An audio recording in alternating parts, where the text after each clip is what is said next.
നല്ല ദിവസമാണ് ഒരാൾ മരിച്ചതെങ്കിൽ ഉറപ്പിക്കാം, അയാളെ മരണം നല്ല മരണമാണ്, അവസാനം നല്ല രൂപമാണ്, നല്ല ദിവസമാണ് അള്ളാഹു നൽകിയത്. മരിക്കാൻ ഏറ്റവും നല്ല ദിവസം ഏതാ? വെള്ളിയാഴ്ച അല്ല, തിങ്കളാഴ്ച.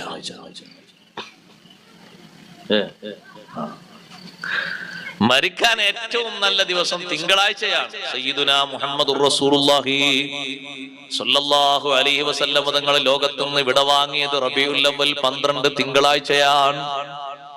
ഇമാം ബുഖാരി റഹ്മത്തുള്ളാഹി അലൈഹി സ്വഹീഹിൽ കൊണ്ടുവരുന്ന അധ്യായം കണ്ടില്ലേ? ബാബു മൗത്തി യൗമിൽ ഇസ്നൈൻ, തിങ്കളാഴ്ച മരിക്കുന്നതിന്റെ മഹത്വത്തെ പറ്റി പറയുന്ന അധ്യായം.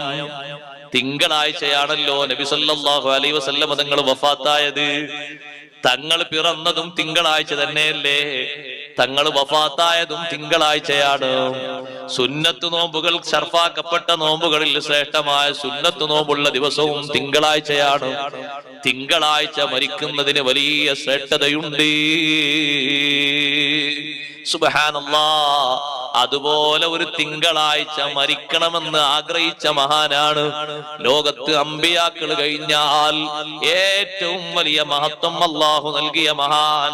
എല്ലാ വെള്ളിയാഴ്ചയും ഖതീബുമാര് ഖുതുബയിലൂടെ ഓർമ്മപ്പെടുത്തുന്നത് കേട്ടിട്ടില്ലേ?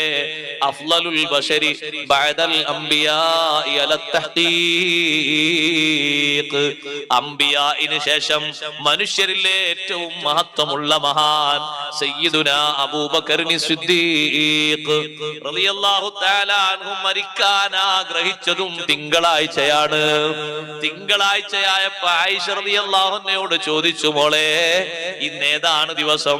ഇന്ന് തിങ്കളാഴ്ചയാണ് ഉപ്പാ. ഇന്നല്ലേ എന്റെ നേതാവ് ലോകത്തോട് വിടവാങ്ങിയത്?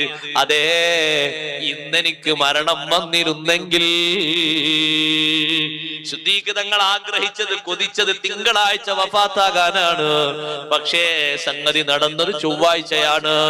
സിദ്ദീഖ് തങ്ങൾ ആഗ്രഹിച്ചല്ലോ എന്നതാണ് ഇമാം ബുഖാരി തങ്ങളെ തെളിവ്. ഒരു ഔലിയാക്കളിൽപ്പെട്ട ഏറ്റവും വലിയ മഹാന് മനസ്സുകൊണ്ടൊരാഗ്രഹം ആഗ്രഹിച്ചെങ്കിൽ അതൊരു ചെറിയ കാര്യമാകൂല. തിങ്കളാഴ്ച പോലെ തന്നെ വെള്ളിയാഴ്ച രാവിലും വെള്ളിയാഴ്ച പകലിലും മരിക്കുന്നതിന് വലിയ മഹത്വമുണ്ട്. ഫത്ഹുൽ മുഈനിൽ കണ്ടില്ലേ? വെള്ളിയാഴ്ച രാവിലോ വെള്ളിയാഴ്ച പകലിലോ ഒരാൾ മരണപ്പെട്ടാൽ വഖാഹുല്ലാഹു മിൻ ഫിത്നത്തിൽ ഖബ്രി വഅദാബിഹി, ഖബറിന്റെ ഫിത്നയിൽ നിന്നും അദാബിൽ നിന്നും അല്ലാഹു കാവൽ നൽകുന്നു. എത്ര ആളുകളാണെന്നറിയോ അങ്ങനെ ചോദിച്ചു ചോദിച്ചു ചോദിച്ചു ചോദിച്ച് നല്ല ദിവസം വഫാത്താകുന്നത്. ഞങ്ങൾ ആ പ്രദേശത്ത് വലിയൊരു ധർമ്മിഷ്ഠൻ ഉണ്ടായിരുന്നു. ചെറുപ്പക്കാരോട് ഞാൻ പറയട്ടെ, ഈ സുഹൃതങ്ങളിലൊക്കെ നമ്മൾ ലക്ഷ്യമാക്കേണ്ടത് ദുനിയാവെന്ന് പോകുമ്പോ ഈമാനോടെ മരിച്ചു പോകണം. അള്ളാഹു തൗഫീഖ് തരട്ടെ. മരണം എന്നുള്ളത് എപ്പോഴും സംഭവിക്കാൻ, നിങ്ങളെ മുന്നിൽ ഞാനാകാം, എന്റെ മുന്നിൽ നിങ്ങളാകാം, ആരും ആകാം. ഒരു ഗ്യാരണ്ടി ഇല്ലല്ലോ നമുക്ക്. എന്ത് ഗ്യാരണ്ടിയല്ലോ? ഒരു ഗ്യാരണ്ടി.